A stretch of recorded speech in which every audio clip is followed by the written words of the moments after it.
Okay, that guy lets me through. And now...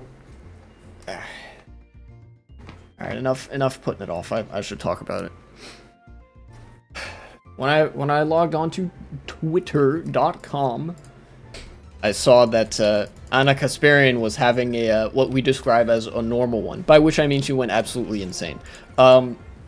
So a little while ago, Anna Kasparian posted this downright deranged tweet about how I'm a woman. Don't ever refer to me as a birthing person or woman with or person with a uterus or whatever.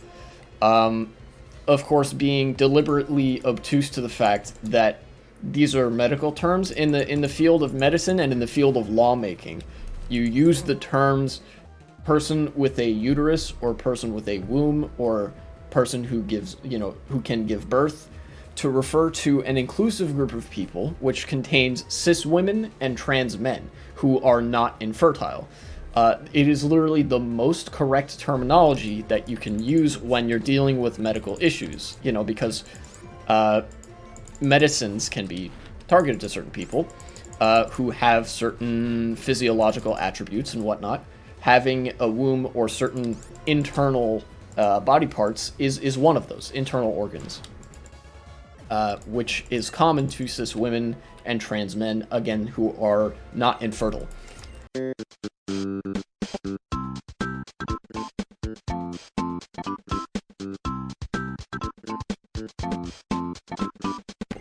Who is this woman again? Anna Kasparian. She's a host on The Young Turks, which is a, at least nominally, progressive news outlet in the United States. They are left of center. They're left of the sort of conventional Democratic Party line. And you could probably, in Europe, you would probably describe them as a social democratic leaning outlet. Although they are not absolutely that. They have some folks who skew a little bit more towards center politics and who have some dissenting opinions. There are everybody from centrists to socialists on that platform, but the most represented group is like liberals and social democrats.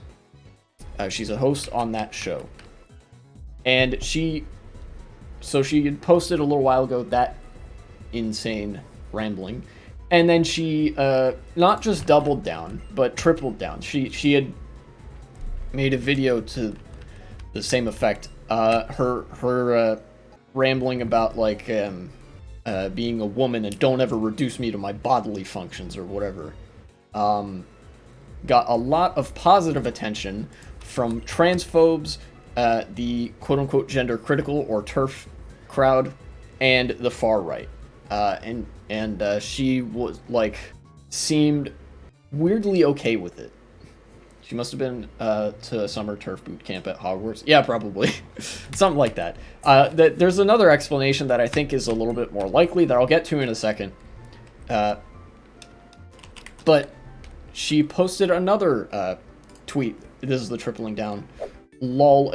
Responding to a friend of hers, by the way. The meltdowns over wanting to be referred to as a woman rather than a birthing person is pretty wild. I'll never apologize for that, especially as biological woman who has had a fucking lifetime of being told I'm less than. I'm a woman, no apologies. The reason I emphasized biological woman there is to say that this is TERF rhetoric. Woman is not a biological term. In biology, they don't use that term. Woman refers to social identities and descriptors that we find to be useful in describing somebody who appears more feminine, presents more feminine, whatever. Right?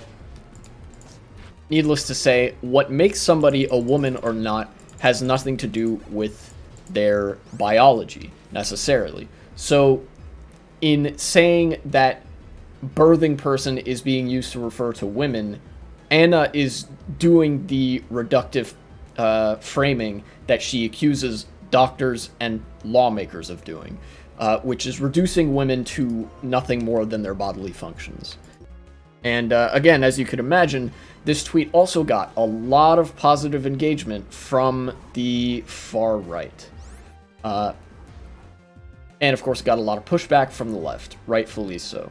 One reply, the top reply saying, "Has anyone called you a birthing person? Anyone at all?"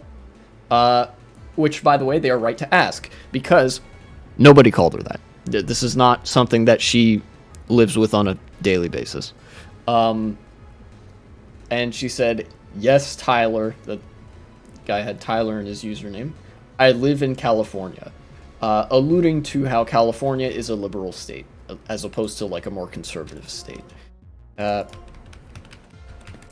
So the vague gesturing there is that, oh, there are liberals in California who have called me a birthing person, or use that to refer to, I don't know, me being a cis woman. Which is not something that happened, because if it did happen, she would have listed specific examples. And, it led me and others to be suspicious that Anna is a little bit less genuine than she had initially presented in her left-leaning politics. My personal speculation on why Anna Kasparian is leaning more heavily into the TERF rhetoric, first is because she is genuinely a second-wave feminist. Second-wave thinking is anti-intersectional. The feminist movement of the 1960s and 70s, the part that did not become what we now recognize as third-wave feminism, did not believe in the intersectionality of politics. For example, it saw movements such as black liberation and gay liberation as not necessarily having any place in the fight against patriarchy, which of course we now understand is a very, very complex set of institutions that enforces a lot of hierarchies, among them being racial hierarchy, gendered hierarchy, sexuality hierarchy, like heteronormative hierarchy.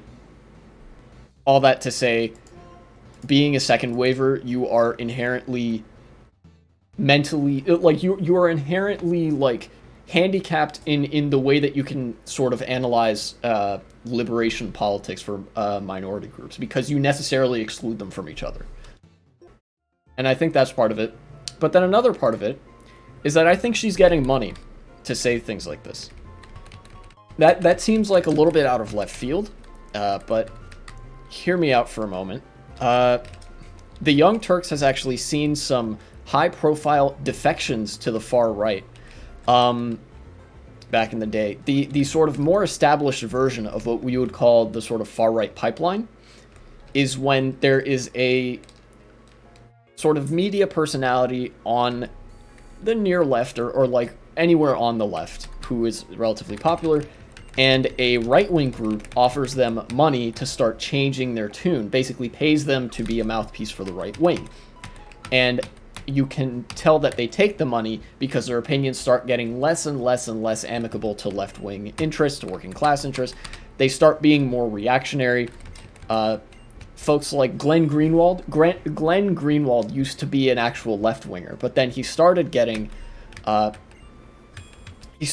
some very lucrative paychecks from right-wing orgs, and I think also Russian-affiliated right-wing orgs in particular, which led him down the far-right pipeline, and now he's a far-right media personality. The same thing happened with Jimmy Dore. He was always kind of a shithead, but he used to at least be kind of a shithead with left-of-center opinions, and then he started palling around with the far-right as well. Presumably he's gotten some financial connections with, like, the Daily Wire or whoever. And then, of course, Dave Rubin also. Dave Rubin works at the Daily Wire. Did you know that Dave Rubin used to be a left-winger? That is where the "why I left the left" meme comes from, is that people don't leave the left. They get paid. Like, there are some people who, and when I say people, I mean like high-profile people, public figures. Public figures do not leave the left. They get money to espouse different opinions, and it kind of shows that they weren't as genuine as people believed they were to begin with. And I believe that's actually what we're seeing happen with Anna Kasparian. I think she probably has entered some sort of agreement with like Ben Shapiro's company, the Daily Wire, and you know, maybe she will transition in the near future to being a more reasonable conservative, because this does not seem like she's being genuine at all. You either die a leftist or live long enough to be bribed into joining the conservatives. Yeah, kind of. Interestingly enough, another thing that leads me to believe this is that people have responded with clips of Anna Kasparian laying out exactly the reasons why she right now is in the wrong. Anna Kasparian is on the record previously in defending the use of birthing person and person with a uterus because it is inclusive and refers to trans men in addition to cis women. You know, and it's not an old clip. It's at most a year or two old. And the Young Turks has been around since 2002, and Anna's been with the Young Turks since 2006. She's been on there a long time. She no doubt remembers saying this.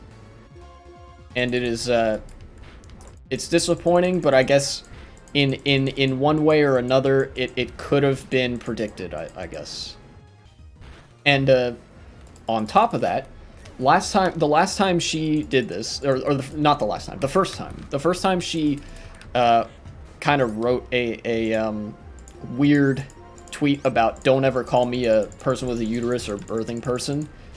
Cenk Uygur, a co-host on the Young Turks, and founder of the Young Turks, came out and defended her because they're friends and all that. This time I have not seen that.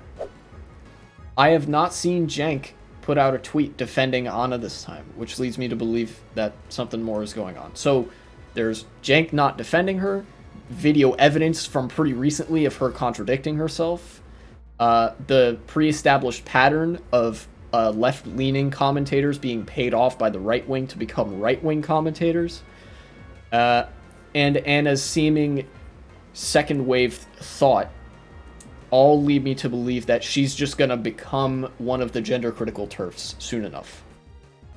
And, you know, if I'm wrong, I'm wrong, but I think at the very least, we need to be really skeptical of Anna on the left going forward. Also, I've got my ass whooped in that fight. Jeez, I'm gonna level grind a little bit.